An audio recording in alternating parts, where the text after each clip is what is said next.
नमस्कार. ठरलं तर मग या मालिकेच्या आजच्या भागामध्ये मी तुम्हा सर्वांचे अगदी मनपूर्वक स्वागत करते.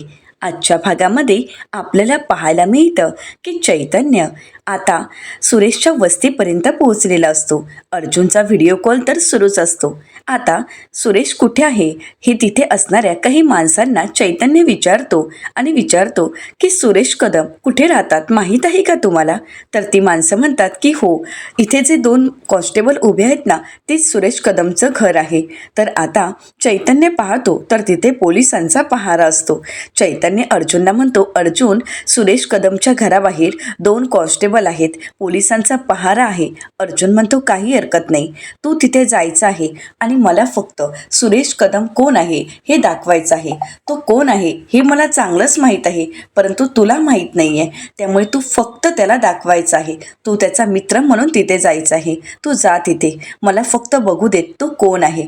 अर्जुन काही ऐकायला तयार नसतो. चैतन्य म्हणतो, बरं ठीक आहे. असं म्हणत आता चैतन्य व्हिडिओ कॉल चालू ठेवतच कॉन्स्टेबलपर्यंत जातो आणि त्यांना म्हणतो, सुरेश कदम यांचं हेच खरं आहे ना? तर ते म्हणतात की हो. तर आता चैतन्य त्यांना म्हणतो की मी सुरेश कदमचा मित्र, मला जरा माझ्या मित्राशी बोलायचं आहे. तर कॉन्स्टेबल म्हणतात, नाही, तुम्ही नाही भेटू शकत. चैतन्य म्हणतो, माझं खरंच खूप महत्त्वाचं काम आहे, त्यामुळे प्लीज मला भेटू द्या. कॉन्स्टेबल म्हणतात, बरं ठीक आहे, परंतु तुम्हाला जे काही बोलायचं आहे ते आमच्या समोरच बोलावं लागेल. चैतन्य म्हणतो, बरं काही हरकत नाही. असं म्हणत आता चैतन्य तिथे बोलायलाही तयार होतो आणि म्हणून कॉन्स्टेबल सुरेश कदम यांना बाहेर बोलावून घेतात. आता सुरेश कदम बाहेर येताच कॉन्स्टेबल म्हणतात, तुमचे मित्र तुम्हाला भेटायला आले आहेत. आता इथे व्हिडिओ कॉल सुरू असतो. सुरेश कदम बाहेर येताच अर्जुन त्यांना पाहतो आणि अर्जुनच्या लक्षात येतं की ही तीच व्यक्ती आहे जी व्यक्ती वात्सल्य आश्रमात सोनलचे काका म्हणून आलेली असते. तर आता ते तर चैतन्याला ओळखत नसतात आणि म्हणूनच ते चैतन्याला विचारतात की कोण आहात तुम्ही?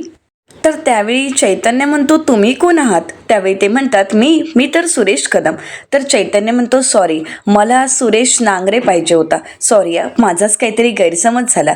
असं म्हणत चैतन्य तिथून निघालेला असतो, कारण अर्जुनने कॉल कट केलेला असतो आणि त्याच वेळी चैतन्याला कळालेलं असतं की अर्जुनला सत्य कळालंय. आता चैतन्य तिथून गाडीच्या दिशेने येत असतो. इथे मात्र अर्जुनचा पारा खूप चढलेला असतो, कारण अर्जुनच्या लक्षात आलेलं असतं की ही तीच व्यक्ती आहे की जिने सायलीला या सगळ्यामध्ये अडकवलेलं आहे. तर आता चैतन्याला अर्जुनचा फोन आलेला असतो. चैतन्य म्हणतो, बोल. तर अर्जुन म्हणतो, आता तुला एक मोठं काम करायचं आहे. चैतन्य म्हणतो, आता काय करायचं आहे? अर्जुन म्हणतो, भांडण. आता तुला त्या दोन्ही कॉन्स्टेबलला त्यांना डिस्ट्रॅक्ट करायचं आहे, त्यांची नजर चुकवायची आहे आणि त्यासाठीच आता तुला भांडण करावं लागेल. चैतन्य म्हणतो, भांडण? नाही, सॉरी, मी नाही करू शकत भांडण. अर्जुन म्हणतो, तुला करावं लागेल, जमवावं लागेल, दुसरा कुठलाच पर्याय नाही. आता अर्जुनच्या शब्दापुढे चैतन्याचं काही चालत नसतं. चैतन्य म्हणतो, देवा वाचवा. आणि आता चैतन्याला काय करावं, कसं भांडावं काहीच कळत नसतं. परंतु सायली वहिनीसाठी एवढी मात्र रिस्क घ्यायला चैतन्यही तयार असतो. आता ज्या माणसांना चैतन्याने विचारलेलं असतं की सुरेश कदम कुठे राहतात, त्याच माणसांना चैतन्य जाता जाता धक्का देतो आणि मागे वळून म्हणतो, तुम्हाला बघून चालता येत नाही का? एवढा मोठा धक्का दिलास तू मला? तर त्यावेळी तो म्हणतो, अरे मी नाही धक्का दिलाय, तूच तर धक्का दिलायस. चैतन्य म्हणतो, तू मला बोलतोयस का? आता तर मी तुझं नाव पोलिसांना सांगणारच. आणि आता दोन्ही कॉन्स्टेबल तिथे असतातच.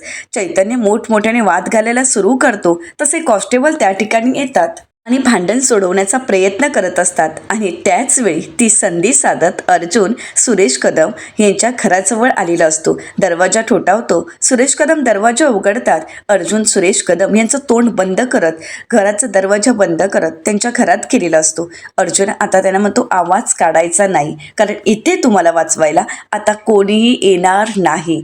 असं म्हणत अर्जुनने आता सुरेश कदम यांची शाळाच घ्यायची ठरवलेली असते. तर दुसरीकडे पाहायला मिळतं, सायली जेलमध्ये शांत बसून असते. सायलीला जुने सर्व क्षण आठवत असतात. मानसी आणि आश्रमातील सगळ्याच मुली ट्रिपसाठी जाणं, त्यांचा तो उत्साह आणि नंतर जे काही घडलं ते.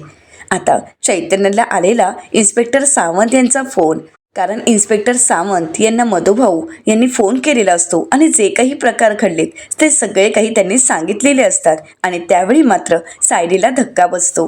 सायली पुढे काही हालचाल करणार, परंतु त्याच वेळी इन्स्पेक्टर निकम आणि त्यांची टीम आता सुभेदारांच्या घरी पोहोचलेली असते आणि म्हणालेले असतात की सायली सुभेदार यांच्यावर वात्सल्य आश्रमातील अल्पवयीन मुलींचं रॅपिंग केल्याबद्दल, त्यांची तस्करी केल्याबद्दलचा खूप मोठा गुन्हा टाकण्यात आलेला आहे. एवढंच नाही तर त्यांना फॉक्सोच्या कायद्याखाली अटक केली जात आहे. आणि त्यावेळी सायलीच्या हातात बेड्या ठोकत इन्स्पेक्टर निकम आणि त्यांची टीम सायलीला फरफटत जेलमध्ये घेऊन येतात. ते सर्व क्षण सायलीला आठवताच सायलीला खूप त्रास होत असतो.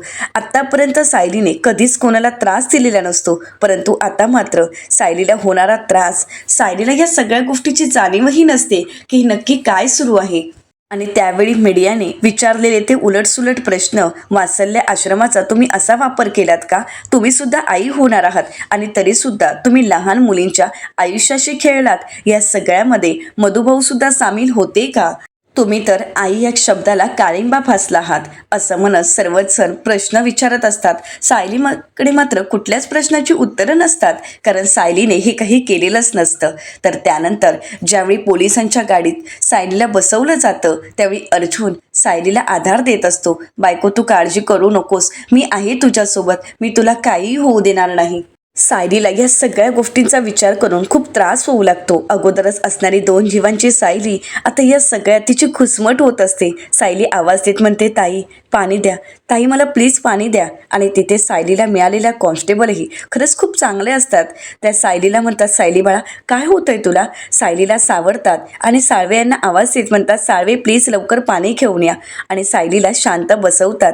तर दुसरीकडे सुभेदारांच्या घरी आपल्याला पाहायला मिळतं कल्पनाताईंनी अजूनही गणपती बाप्पांना पाण्यातून बाहेर काढलेलं नसतं, तर आता पाण्याचा गणपती बाप्पांवर अभिषेक करत असतात. प्रतिमा आत्या हात सोडून देवासमोर एवढीच प्रार्थना करत असतात की माझ्या लेकीला लवकरात लवकर ह्या सगळ्यातून वाचव.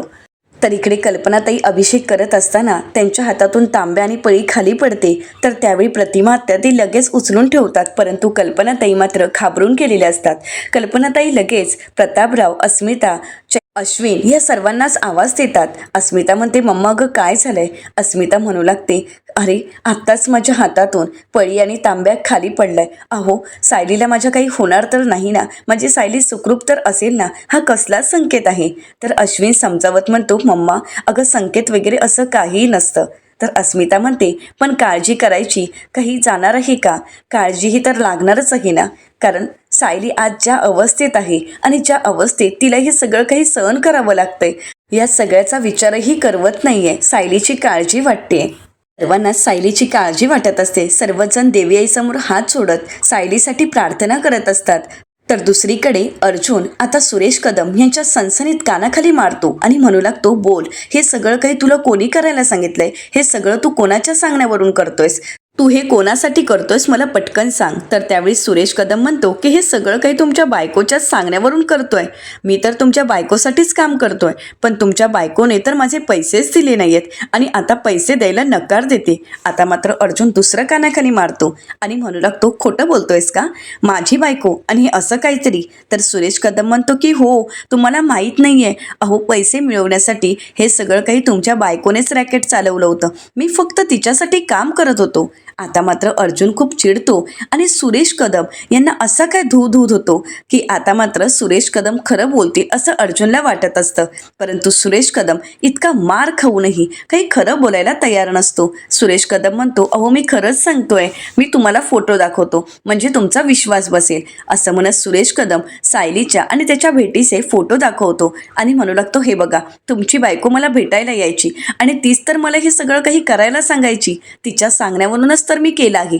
आता अर्जुन पुन्हा एक कानाखाली मारतो आणि म्हणू लागतो, हे फोटो तू मला दाखवलेस आणि मलाच सांगतोयस? अरे मला माहीत आहे माझी बायको असं काही करणार नाही, त्यामुळे आता तर तुला मी सोडणारच नाही. बोल, तू हे कोणासाठी काम करतोयस? परंतु शेवटपर्यंत सुरेश कदम सायलीचंच नाव सांगत असतो. आता मात्र अर्जुनकडे दुसरा कुठलाच पर्याय नसतो. अर्जुन ते फोटो घेतो आणि तिथून निघालेला असतो. आता अर्जुन खुणावूनच चैतन्यला काम झालंय असं सांगतो.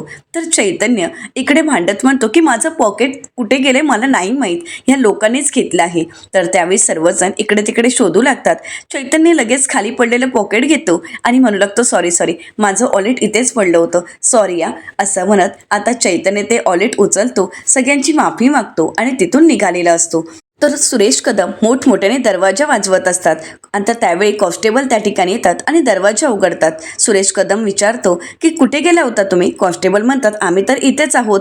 तर आता सुरेश कदम म्हणतो इथेच? अहो अर्जुन सुभेदार आला होता, त्याने मला खूप मारलंय. तर त्यावेळी कॉन्स्टेबल म्हणतात काही काय बोलतोयस रे, आम्ही तर इथेच आहोत, कोणी आलं नाही, उगाच काहीतरी बोलू नकोस, जा आत, असं म्हणत सुरेश कदम यांचं काहीही बोलणं ऐकून घेत नाहीत. तर आता सुरेश कदम आतमध्ये जातात आणि लगेच आपल्या दुसऱ्या मोबाईलवरून सचिनला फोन करतात आणि म्हणू लागतात सचिन सर, अहो इथे अर्जुन सुभेदार आला होता. आता मात्र दुसरीकडे अर्जुन सुरेशने दिलेले फोटो चैतन्याला दाखवतो आणि म्हणू लागतो हे बघ, त्या सुरेशने मला हे फोटो दिलेत आणि म्हणाला की तुमची बायको मला भेटायला यायची आणि हे काम तर मी तिच्यासाठीच करत होतो. तर चैतन्य म्हणतो हॉट रबिश, हे फोटो तर खोटे आहेत, हे सगळं काही खोटा आणि बनाव केलेला आहे. तर अर्जुन म्हणतो की मलाही माहीत आहे आणि हेच फोटो त्या सुरेश कदमने इन्स्पेक्टर निकम यांना दाखवलेत आणि अजूनपर्यंत कोणीही ऑब्जेक्शन घेतलं नाहीये, म्हणजे हे फोटो अगदी परफेक्टली बनवले गेले आहेत. पण आता प्रश्न हा आहे सुरेश कदम नक्की कोणासाठी काम करतोय? परंतु ज्या व्यक्तीसाठी तो काम करतोय ती व्यक्ती साधी सुधी नाहीये. तर आता चैतन्य अर्जुनला विचारतो की सुरेश कदमने नक्की कोणासाठी काम करतोय हे सांगितलं आहे का? तर अर्जुन म्हणतो नाही, कितीही काही केलं तरी सुद्धा तो तोंड उघडायला मात्र तयार नाही आणि त्यामुळेच तो नक्की कोणासाठी काम करतोय याचं नावच कळालं नाही अजून. तर त्याचवेळी अर्जुनला फोन आलेला असतो. आता अर्जुनला जेलमधून फोन आलेला असतो. अर्जुन म्हणतो हॅलो. तर त्यावेळी त्या कॉन्स्टेबल म्हणतात मी लेडी जेलमधून बोलते आहे, सायली सुभेदार यांची तब्येत अचानकच बिघडली आहे, त्यामुळे तुम्ही लवकरात लवकर इथे याल का? अर्जुन म्हणतो हो मी आलो, असं म्हणत अर्जुन घाबरतच आता तिथे जायला निघालेला असतो. तर दुसरीकडे आता प्रिया संधीचा फायदा घेत सचिनला फोन करते. तर त्यावेळी सचिन प्रियाला म्हणतो प्रिया, अगं त्या लेडी कॉन्स्टेबलचा फोन तिच्यापेक्षा जास्त तूच वापरतेस. तर प्रिया म्हणते कामाचं बोला, बाकी मला काही माहीत नाही आणि सगळ्यात महत्त्वाचं म्हणजे इथे कोणी येण्या अगोदर मला तिचा फोन परत द्यायचा आहे.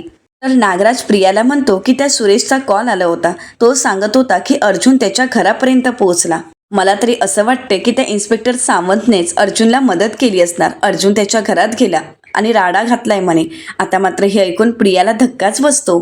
प्रिया घाबरतच म्हणते काय काय सांगताय काय? तर सचिन म्हणतो हो, अर्जुनने त्याला खोदून खोदून विचारण्याचा प्रयत्न केला की या सगळ्या मागे नक्की कोण आहे, हे सगळं काही कोणी घडवून आणलं आहे.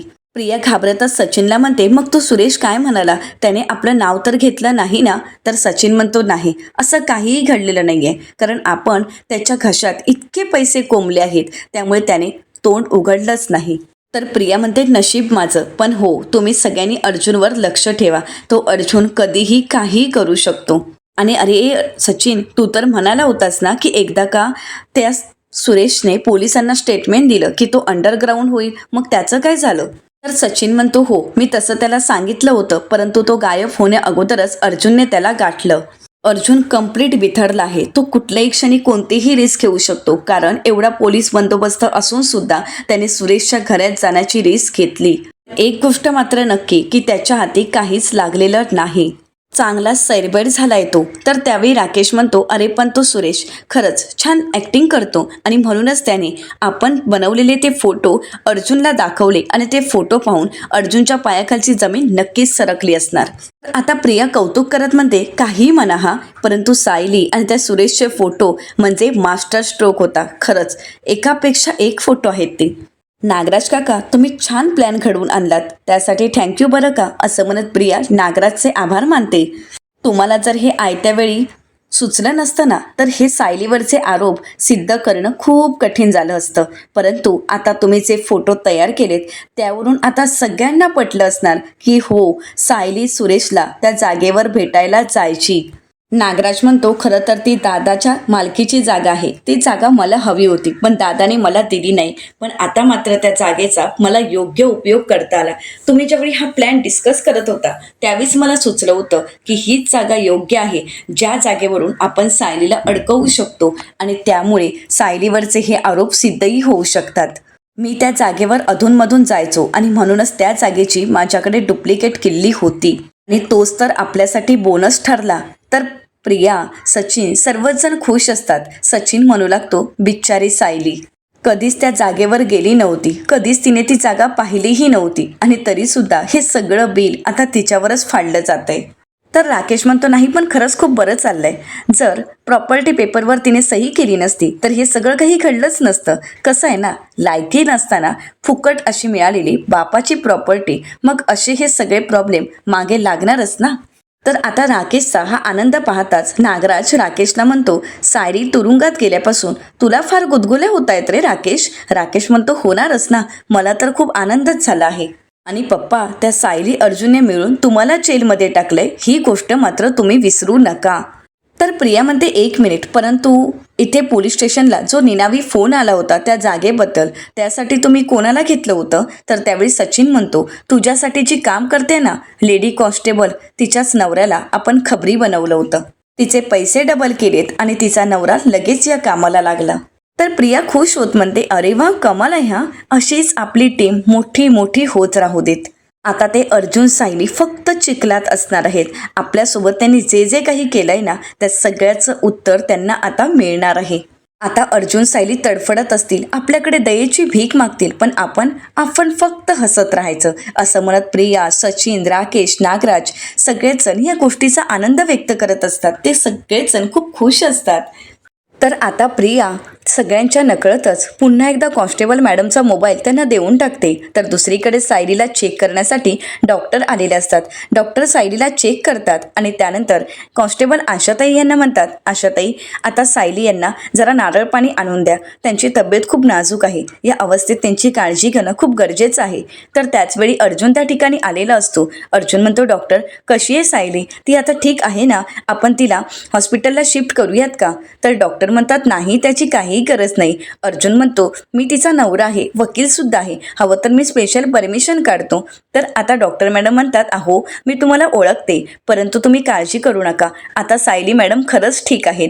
खरं तर त्यांचा BP लो झाला होता आणि त्यांना श्वासही लागला होता, परंतु आता काळजी करू नका. तर अर्जुन डॉक्टरांना विचारतो की डॉक्टर, पण आता ती ठीक आहे ना? तर सायली म्हणते, हो, आता मी ठीक आहे. मला हॉस्पिटलला वगैरे प्लीज नेऊ नका, मी अगदी ठीक आहे. अर्जुन डॉक्टरांची परमिशन काढत म्हणतो, डॉक्टर, मी थोडा वेळ तिच्याशी बोलू शकतो का? तर त्यावेळी आता डॉक्टर जेलर मॅडमना म्हणतात, जेलर मॅडम, कैद्यासोबत त्यांच्या नवऱ्याला थोडा वेळ बोलू देत, म्हणजे त्यांना बरं वाटेल. तर आता जेलर मॅडम परवानगी देतात. आता जेलर मॅडम आशाताईंना म्हणतात, कॉन्स्टेबल आशा, तुम्ही इथेच थांबा. त्या म्हणतात, हो, काही हरकत नाही. आता डॉक्टर आणि जेलर मॅडम तिथून निघून जातात. कॉन्स्टेबल आशाताई तिथेच असतात. तर अर्जुन सायलीला भेटण्यासाठी आता सेलमध्ये येतो. अर्जुन सायलीच्या बाजूला बसतो. सायली फक्त अर्जुनकडे पाहत असते. अर्जुन सायलीचा हात हातात घेतो. आता हात सायलीसाठी सगळ्यात मोठा आधार असतो. सायलीला माहीत असतं की अर्जुन आपल्याला या सगळ्यातून नक्कीच वाचवणार, आपला नवरा आपल्याला यातून बाहेर काढणार. तर तोच विश्वास सायली घेऊन आत्तापर्यंत जेलमध्ये शांत असते. तर दुसरीकडे सुभेदारांच्या घरी आपल्याला पाहायला मिळतं, सर्वच जण काळजीत असतात आणि त्याचवेळी कुसुमताईंचा फोन आलेला असतो. कुसुमताई मधुभाऊंना म्हणतात, मधुभाऊ, आम्हाला खरंच खूप भीती वाटते. काय सुरू आहे काहीच कळत नाही. इन्स्पेक्टर निकम नावाचे इथे पोलीस आले होते आणि त्यांनी आम्हाला खूप सारे प्रश्न विचारलेत. त्यानंतर इथली सगळी रेजिस्टर चेक केलीत आणि रेजिस्टर आणि काही कागदपत्र ते घेऊन गेल्यात. आम्हाला खरंच खूप भीती वाटते. मला तर काहीच सुचत नाही आहे की काय करावं. काका म्हणतात, हो ना मधुभाऊ, आम्हाला काहीच कळत नाही आहे, काय चालू आहे नक्की हे सगळं काही. मधुभाऊ म्हणतात, तुम्ही जरा शांत व्हा. इथे सुद्धा आमची परिस्थिती काही वेगळी नाही आहे, तीच परिस्थिती आहे. कुसुमताई काळजीनेच मधुभाऊंना विचारतात, मधुभाऊ, अर्जुन सर आता काय करणार आहेत, म्हणजे पुढे ते नेमकं काय करणार आहेत? मधुभाऊ म्हणतात, कुसू, या संदर्भात माझं जावई बापूंशी अजून काहीही बोलणं झालेलं नाही आहे, त्यामुळे मलाही काही माहीत नाही आहे. तर त्यावेळी आता छोटीशी गौरी आवाज देत म्हणते, कुसुमताई, मला सायलीताईशी बोलायचं आहे, मला सायलीताईला भेटायचं आहे. तर कुसुमताई गौरीला समजावत म्हणतात, गौरी बाळा, सायलीताई फोनवर नाही आहे. तर गौरी म्हणते, मग सायलीताईला इथे घेऊन यायला सांग ना. आता मात्र कुसुमताईंना काय बोलावं काहीच कळत नसतं. तर मधुभाऊ कुसुमताईंना म्हणतात, कुसुम, अगं तू गौरीला समजाव ना. तिला म्हण की काही दिवसातच सायली तुला भेटायला येईल आश्रमात. काही दिवसांसाठी त्या बाहेर गेली आहे, महत्त्वाचं काम आहे, ते झाल्यानंतर ती येईल. कुसुमताई म्हणतात, पण मधुभाऊ, अहो सायली शिवाय गौरी राहणं खरंच अशक्य आहे, अवघड आहे ही गोष्ट. तर त्यावेळी मधुभाऊ म्हणतात, ते तर आहेच ग, परंतु आता आपल्याजवळ दुसरा कुठलाच पर्याय नाही, त्यामुळे तू तिला समजाव, तुझं ती नक्कीच ऐकेल. कुसुमताई म्हणतात, हो मधुभाऊ, मी प्रयत्न करतेय. कुसुमताई मधुभाऊंना म्हणतात, मधुभाऊ तुम्ही स्वतःला जपा, स्वतःची काळजी घ्या आणि तुमची तब्येत सावरा. आता सगळ्यात जास्त गरज सायलीला तुमची आहे. मधुभाऊ म्हणतात, माझ्या साऊ बाळाला आता जर माझी गरज मिळाली असती, माझी गरज लागली असती, तर मला अजून काय हवं होतं. पण तुम्ही स्वतःची काळजी घ्या आणि हो, मी फोन ठेवतोय, पण अधूनमधून फोन करत जा. असं म्हणत मधुभाऊ फोन ठेवतात. तर दुसरीकडे आपल्याला जेलमध्ये पाहायला मिळतं, अर्जुन सायलीची काळजी करत तिला विचारतो, तू कशी आहेस, ठीक आहेस ना. तर सायली म्हणते, हो मी बरी आहे आता, तुम्ही नका काळजी करू. 7व्या महिन्यात थोडाफार त्रास होतो, तसा त्रास होतोय, बाकी काही नाही. आणि तो तेवढ्या पुरताच होता, बाकी काही नाही. परंतु आता अर्जुनला खूप वाईट वाटत असतं. अर्जुन सायलीची माफी मागत म्हणतो, आय एम रिअली सॉरी बायको. या क्षणाला तुझा नवरा मरून तुझ्या या अवस्थेत मी तुझ्यासाठी काहीच करू शकत नाहीये. तर सायली म्हणते, तुम्ही या सगळ्याचा त्रास करून का घेताय? तुम्ही सगळं काही माझ्यासाठी करताय, तुमचे प्रयत्न मी पाहते आणि हे सगळं काही कोणीतरी मुद्दामहून करताय हे आपल्याला कळत नाहीये का? आपल्याला सगळ्या गोष्टींचा अंदाज आहे, परंतु या सगळ्याला आपण दोघांनी मिळून सामोरं जायचं आहे. ही लढाई आपल्या दोघांची आहे. सायली अर्जुनला म्हणते, बरं मला एक सांगा, ही खोटी तक्रार नक्की कोणी केली होती, हे काही कळलं आहे का? तर अर्जुन म्हणतो, तू या सगळ्यात पडू नकोस, तू स्वतःची काळजी घे फक्त, मी आहे ना, मी सगळं काही बघतो. तर त्यावेळी सायली अर्जुनला म्हणते, अहो डोक्यात इतक्या सगळ्या प्रश्नांचा गुंता झालाय, मी आराम तरी कशी करणार? मला कळायलाच हवं की हे सगळं काही कोणी केलंय, हे कोणाचं कारस्थान आहे. त्यामुळे प्लीज मला सांगा ना, तुम्हाला काही कळलंय का? तर त्यावेळी अर्जुन म्हणतो की नाही, मला अजूनपर्यंत काही कळालं नाही, परंतु एक गोष्ट मात्र कळाली की सोनल आणि सुरेश पोलिसांना एका ठिकाणी सापडलेत. तर सायली म्हणते, सापडलेत म्हणजे? सुरेश काका तर सोनलला घरी घेऊन गेले होतेत ना?